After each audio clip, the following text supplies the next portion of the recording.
I grew up in a town where there were a lot of small businesses. So my mother had a dressmaking business and my uncle had an upholstery business. Most people I knew, I would say, either were the product of a small business owner or they knew someone in their family who had a small business. My name is Shonda Kauser and I'm the Executive Director of Main Street Alliance.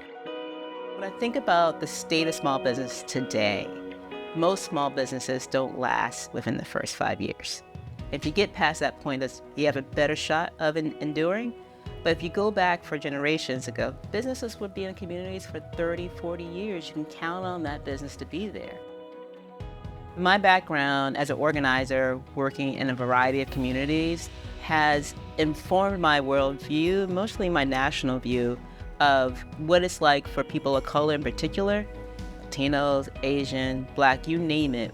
In certain cities, we have the vote, so we have the potential for political power.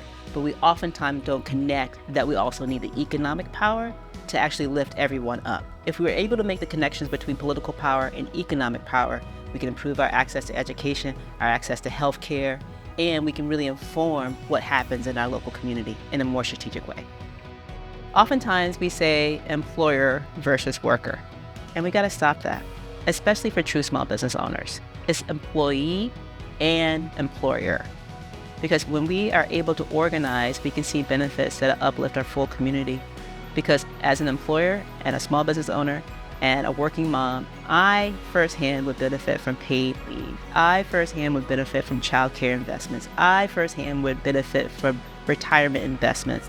And so that means that we create a bigger pot of a public good that employer and employees can pull in to sustain our small businesses and sustain our communities. I think no matter where I go and talk to small business owners, monopolies come up.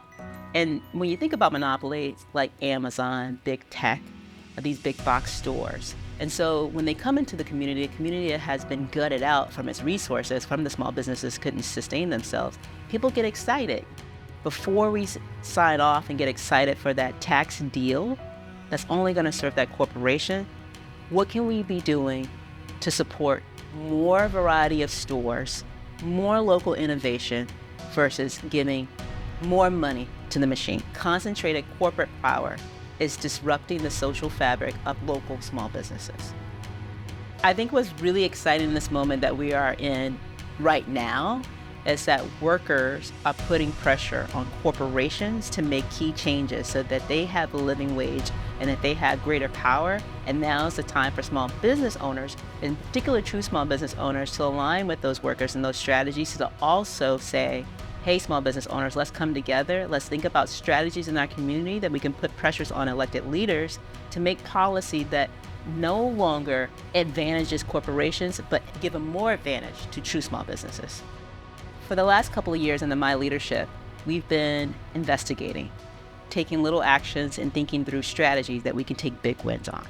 And now I'm excited to see MSA enter its next season of work in 2024 by running a couple of training campaigns across the country, by supporting small business owners who are running for public office, and supporting policy with our partners that can lift up the work from the federal level.